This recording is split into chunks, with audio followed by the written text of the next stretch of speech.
Hey guys, this is Odd1 Gaming. This is going to be another King Arthur Legends Rise video. In today's video, we're going to talk about the top 5 legendaries that I believe should be prioritized for Chivalry, and I'm specifically just going to talk up to like Chivalry 3, 4, because if you're somebody that's low spend or free to play, it's a little bit harder to get a ton of these Chivalries, obviously, unless you pull copies. So, as an example, if I show in my account that I played for like 8 weeks, I have one Chivalry 3, for Morgan. I have Chivalry 2 for Bedivere because I pulled copies, and Chivalry 1 for Tristan again because I pulled copies. Apart from that, I didn't really pull more copies of legendaries, but I'm completely free to play, so it's a little bit tough. So I guess let's go over who are the top 5 ones that I believe to be the best. And I just want to mention now, if you disagree with somebody, let me know in the comments down below, who would you take out to replace them with, right? So let's say, for example, you're gonna be like, I don't know, Iwiret is in the top 5. Who would you take out and why is Iwiret better? Also, before I jump into that, if you're not supporting me already as a content creator, I would greatly appreciate it. There's a link in the description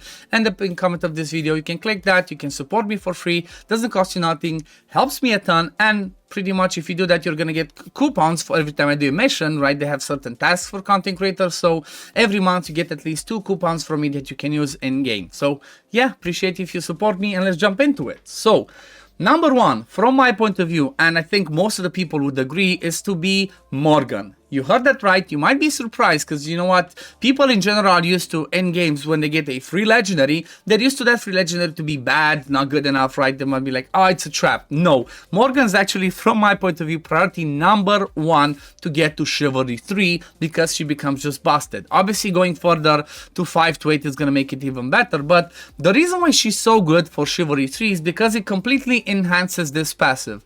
Without Chivalry 3, this passive says when using skill 1, right? So when you're just using your basic attack that puts sleep, it's not impressive.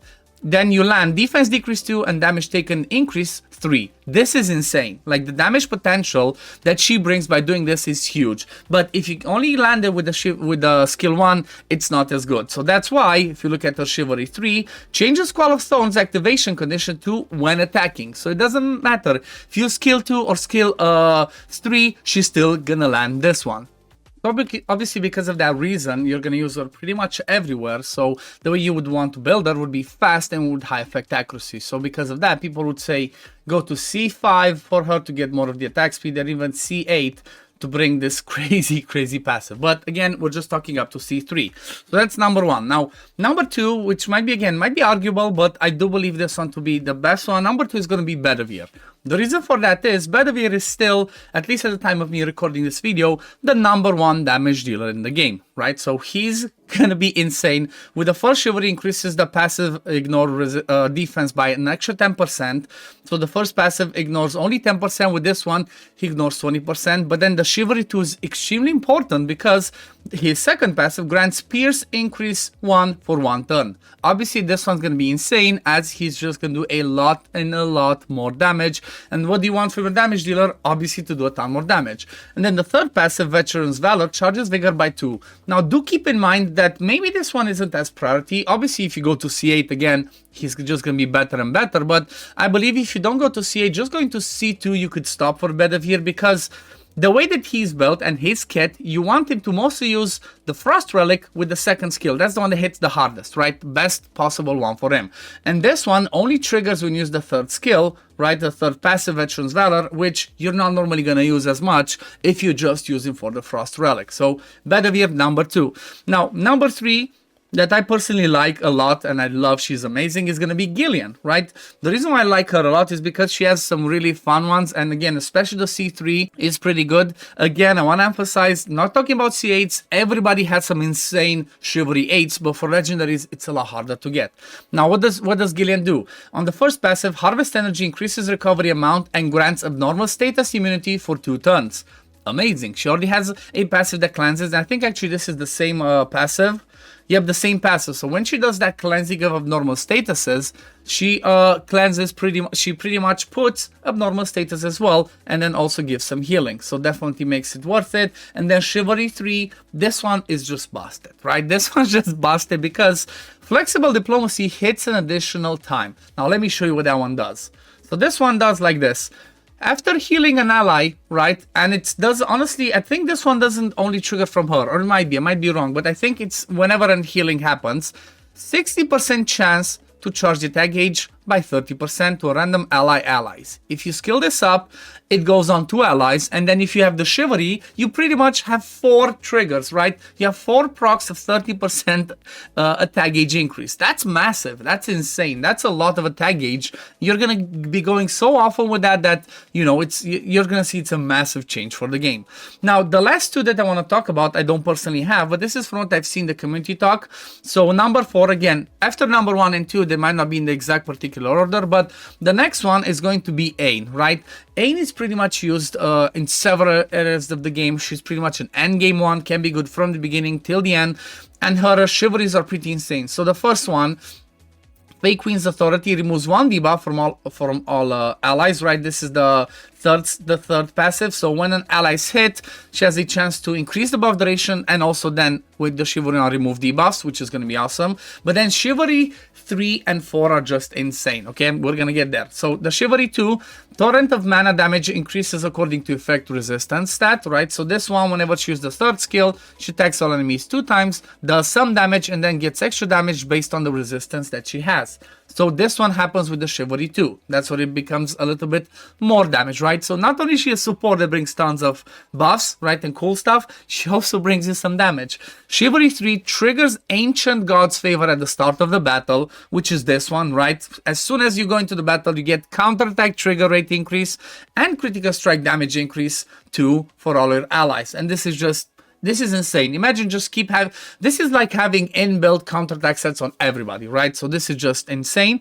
But then the one that becomes a bit better, we're going a bit higher for her, C4.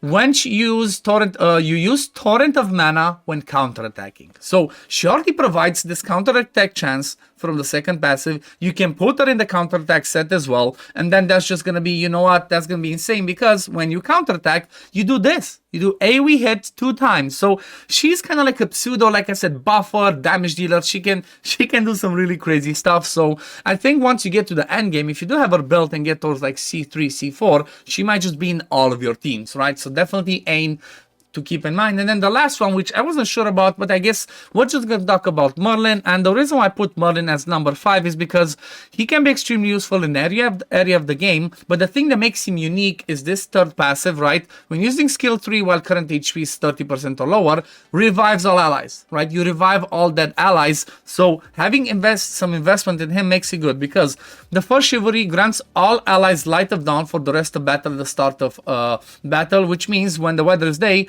target recovers 2% HP every turn. So straight up healing, all the time healing when the weather is day, which he does with his 1st passive. Then the 3rd one, Wisdom trumps Strength. At the start of the battle, inflicts either Phoenix Ashes or Frozen Remains on 1 random enemy for 2 turns. This is insane, because these 2 are perfectly used. The Phoenix Ashes is the one that you have with the Flame Relic, which is his best relic.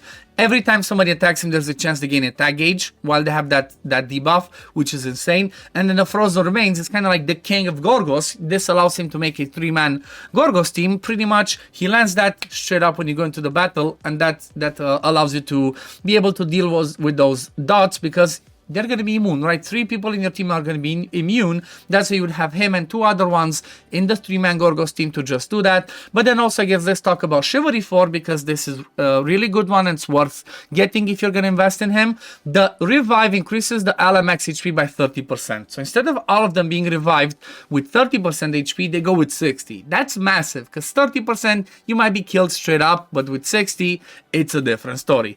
But yeah, that's pretty much, from my point of view, the top 5 legendaries you should be focusing on upgrading the Chivalry. That, you know, these are the ones I believe to be the best. Let me know again in the comments down below. Do you agree? Do you disagree? What do you think about this list? But yeah, we're gonna leave it at this for today, guys. Thank you all for watching. As always, if you do enjoy my content, don't forget to like this video, subscribe to the channel to see when I upload next, and I'm gonna see you on the next one. Peace, love, take care, everyone. Bye, guys. Fight with honor. Vanquish the wicked, and you may prove worthy of your legacy.